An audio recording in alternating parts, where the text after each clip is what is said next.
A lion was sleeping. एक शेर सो रहा था। अ लायन वॉज स्लीपिंग ये कौन सा टेंस है?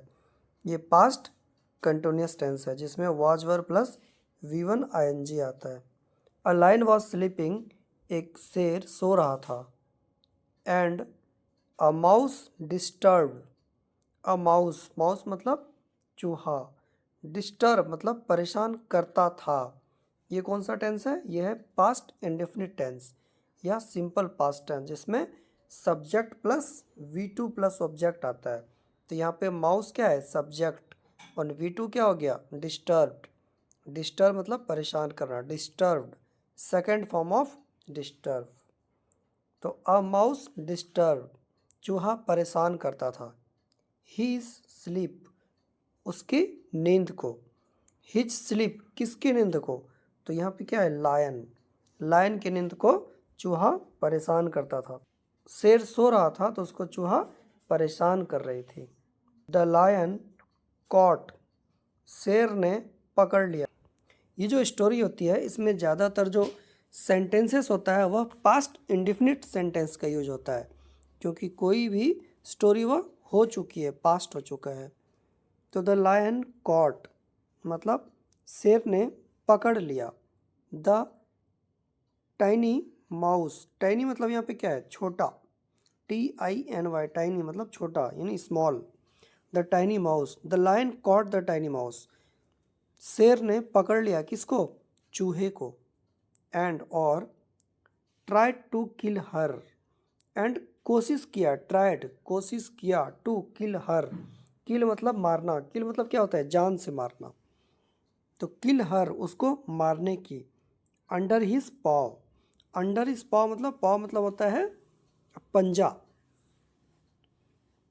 तो अपने पंजे के नीचे, तो पंजे के नीचे उसको मारने की कोशिश की मतलब उसको पंजे से दबाने की कोशिश की। यहाँ पे सेंटेंस ये सेंस दे रहा है। The lion caught the tiny mouse, शेर ने छोटे चूहे को, छोटे से चूहे को पकड़ लिया। And tried to kill her under his paw, कोशिश किया उसे मारने की। अंडर हिज पाव अपने पंजे के नीचे। द माउस चूहा प्लीडेड, प्लीडेड, प्लीड मतलब क्या होता है? निवेदन करना, एक वकालत करना भी होता है प्लीड। तो यहाँ पे सेंस किसका हो रहा है? निवेदन करना। द माउस चूहा प्लीडेड, प्लीडेड मतलब निवेदन किया। विथ द लायन, किससे? लायन से, शेर से। अब विथ द लायन, यहाँ पे विथ का सेंस के साथ होता है, लेकिन यहाँ पे के साथ नहीं होगा, से। विथ का मतलब के साथ भी होता है और से भी होता है। तो विथ द लायन मतलब शेर से।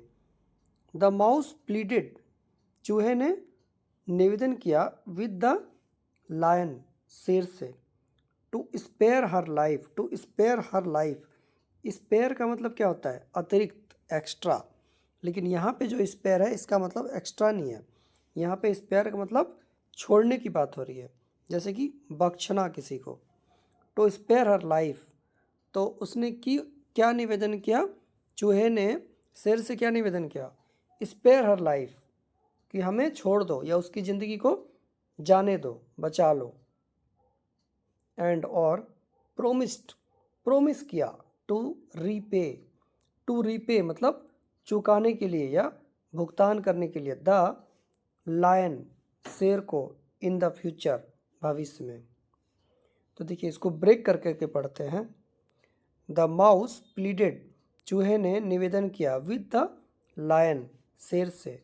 टू स्पेयर हर लाइफ, उसकी ज़िंदगी को बचाने के लिए। And promise to repay, promise to repay किसने प्रोमिस किया? चूहे ने। किसको? शेर को। प्रोमिस किया मतलब उसको वादा किया। टू रीपे, चुकाने के लिए। द लायन, लायन शेर को। इन द फ्यूचर मतलब भविष्य में जब ज़रूरत पड़ेगी तो मैं आपको चुकाऊंगा, मतलब मैं आपकी हेल्प करूंगा। द लायन लाफ्ट, लायन शेर हंस पड़ा या शेर हंसने लगा।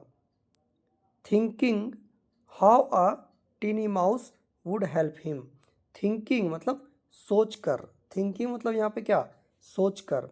How a tiny mouse, how कैसे, अ टेनी माउस मतलब छोटा सा चूहा। वुड हेल्प हिम, हेल्प करेगा उसकी यह सोचकर शेर हंसने लगा कि एक छोटा सा चूहा कैसे उसकी हेल्प करेगा। तो a tiny mouse would help him. Would, यहाँ पे जो वुड है ये विल को रिप्लेस करता है। विल की जगह पर आजकल मॉडर्न इंग्लिश में वुड का यूज़ किया जाता है।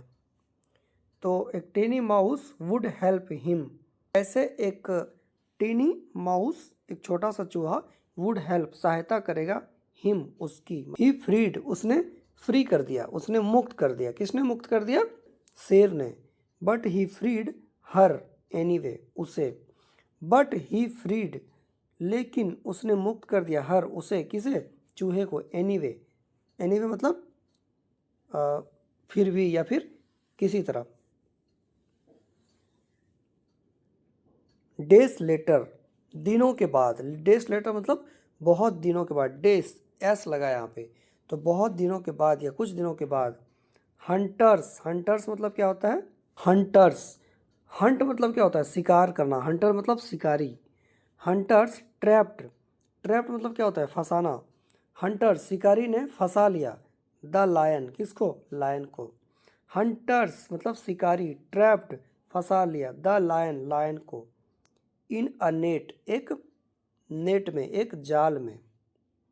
हियरिंग हिज रोर, हियरिंग मतलब क्या? सुनकर, हिज रोर, उसकी गरज या उसकी दहाड़। शेर जो गरजता है या चिल्लाता है, या जैसे उसको बोलते हैं कि दहाड़ता है, तो उसको इंग्लिश में रोर बोला जाता है। ROAR, रोर मतलब गरजना। हियरिंग हिज रोर, उसकी गरज को सुनकर। द माउस, चूहा, क्विकली, जल्दी से, च्यूड, चबा लिया, थ्रू द रोप्स, रस्सियों को, setting the lion free, and lion को क्या करा? फ्री कर दिया। तो चूहा जल्दी से दौड़ कर आया, क्विकली, च्यूड, च्यू मतलब क्या होता है? चबाना, चबा दिया, थ्रू द रोप्स, रस्सियों से, सेटिंग द लायन फ्री, और चूहे को फ्री कर दिया। रस्सियों, नेट को चबा लिया, वो फट गया, उसके बाद फिर शेर बाहर निकल गया। The lion smiled, lion smiled मतलब जो शेर है वह हंस पड़ा, या स्माइल्ड मतलब हंसने लगा, या इसको बोल सकते हैं हंसा। द लायन स्माइल्ड, शेर हंसा, एंड रियलाइज्ड, और रियलाइज किया, डैट की, even the smallest friend, even the smallest friend मतलब एक छोटा सा दोस्त भी। यहाँ पे इवन का मतलब क्या होता है? भी। इवन का मतलब ऐसे यहाँ पे यहाँ तक भी होता है।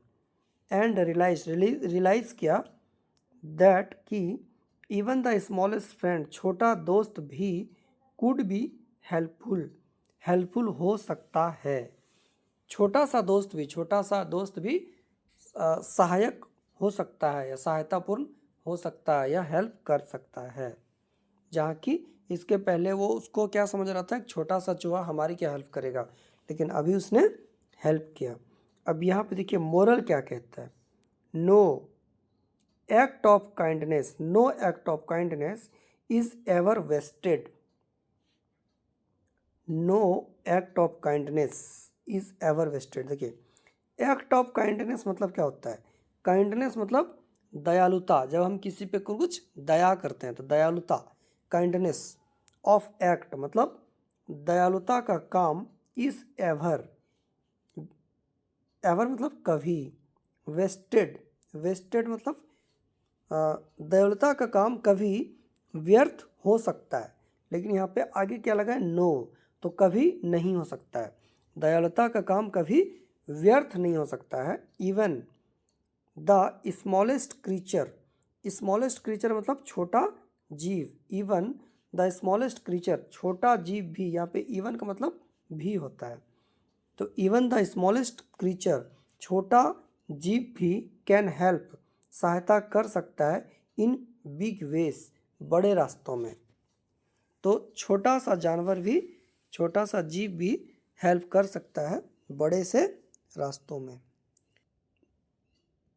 तो फ्रेंड्स अभी हम लोगों ने एक छोटा सा स्टोरी को इंग्लिश की जो सेंटेंसेस है इसको ट्रांसलेट करके छोटे छोटे चीज़ों में ब्रेक करके पढ़ा, तो हमें समझ में आया कि जो सेंटेंसेस हैं इंग्लिश के, इसको हिंदी में हम लोगों ने कैसे समझा। होप आपको वीडियो पसंद आया होगा। अगर आपको वीडियो पसंद आया तो लाइक एंड सब्सक्राइब जरूर करें। Thank you.